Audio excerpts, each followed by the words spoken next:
fiecare copil pe care îl aduceți la lumină, fiecare copil pe care îl primiți ca dar al lui Dumnezeu, închinați-l lui Dumnezeu, nu spre a se face neapărat călugăr,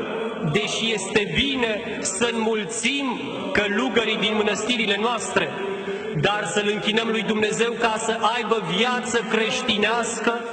și să poată să primească din acest pământ arvuna vieții veșnice, care este trupul și sângele lui Hristos.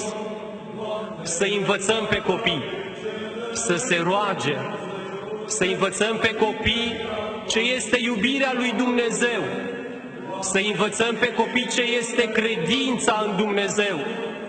și învățându-i părinții prin propria lor viață, vom da naștere, iubiți credincioși, multor generații care vor veni după noi și vor duce mai departe nu doar credința în Hristos,